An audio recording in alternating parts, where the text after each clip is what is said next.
The Lord has given full vent to his wrath. He has poured out his fierce anger. He kindled a fire in Zion that consumed her foundations.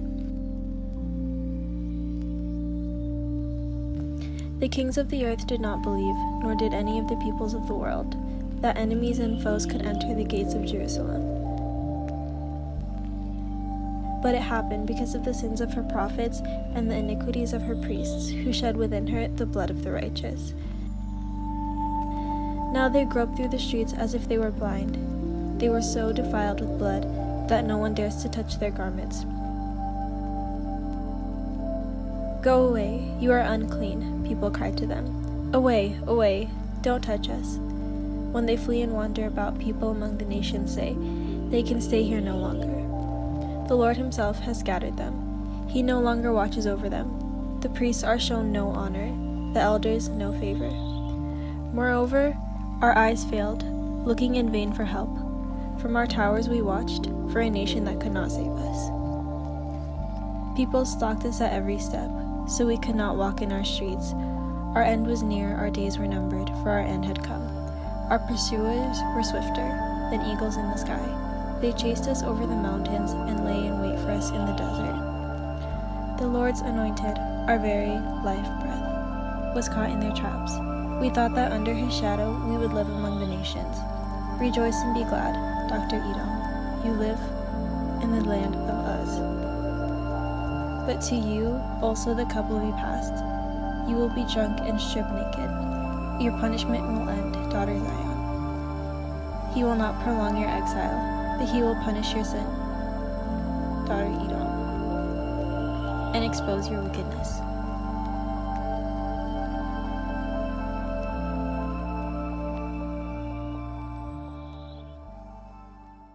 Growing pains. Lamentations 4.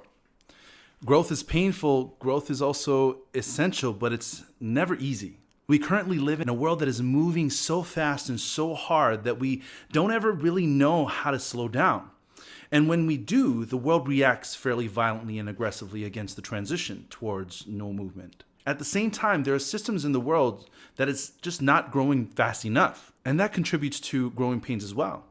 When people literally die during these growing pains, we become even more aggressive with our movements. But when we see a regression or even just a stale, sedentary state that systems are allowed to be in, it gets sort of overwhelming and depressing and frustrating.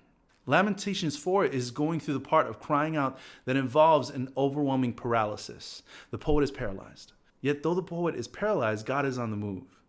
Verse 11 to 12 says this: "The Lord gave full vent to his wrath. He poured out his anger and kindled a fire in Zion that consumed its foundations." Verse 12, "The kings of the earth did not believe, nor did any of the inhabitants of the world, that foe or enemy could enter the gates of Jerusalem." If you look through almost all of the Old Testament and even in the New Testament, one of the biggest beasts that plagues the Israelites is the beast of complacency. When they get too comfortable, they get cocky.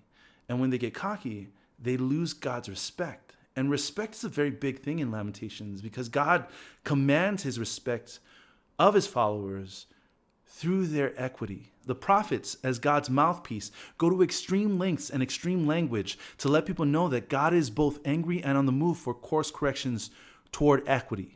And when it comes to injustice, especially while injustice bullies the poor and the suffering, that beast of injustice is not one that God takes lightly. So God goes on the attack, and anyone who is complacently sedentary in the zone of God's punishment of injustice feels God's wrath. This is how Lamentations portrays the Israelites' relationship with God.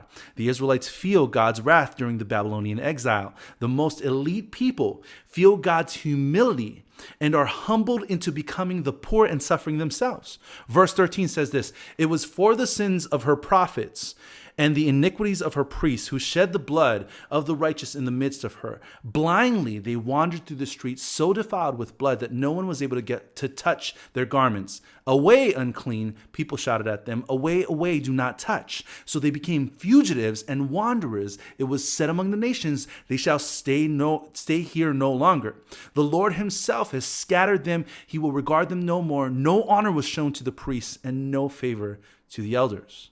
The elite who had been sedentary and or exploiting people are now the ones who are feeling God's wrath, are now the ones who are considered unclean. And to be called unclean to the Hebrews is to be rejected by your own community, which is something that they've been doing to all the other poor and restless people in the streets. The second thing to note in this text is that there are two types of styles that show up in this poem. The first is that of lament, and the second is that of a funeral dirge. Lament style is that of crying out and pleading for intercession. The Israelites call out to God and are crying for his mercy and deliverance. There are times that we do this in prayer. We ask God for help because we're helpless ourselves. Funeral dirges, on the other hand, are meant to cry out in the form of grace towards the sinner. In funerals, we often ask the pastor to say nice words and for people to tell stories from loved ones. And more often than not, they will remember the person at their best and never their sin. Because in truth, we don't speak of the ill of the dead. Notice in that moment, there's less disgust, there's more compassion. And even more than that, there's actually grace for that person. Jerusalem personified is being remembered in both ways, as a lament and a dirge. This is done so that the reader knows that complexity of the kind of relationship creation has, especially humanity, has with God. And God's anger comes in the form of both the lament for the sake of intercession, but also memorializes the sinners too. In that memorial, God shows grace and value for the sinner, but calls them toward equity as well. So this is God showing value, but also calling for the person to change too. Considering this, the concept of God's aggressive movement against sedentary living with injustice and God's grace for the sinner, we see the complexity of why lament is necessary. We want things to move, but we also need to have grace for ourselves and the sin as well. So the question is, how do we manage ourselves throughout this whole process of change? Do we want it right away? Do we ask for it right off the bat? Well, Lamentations sort of lets the paralysis set in and then lets God do his thing. So my challenge this week is this. What can you sacrifice in humility to the anger toward the people of the systems while at the same time calling for the system to course correct?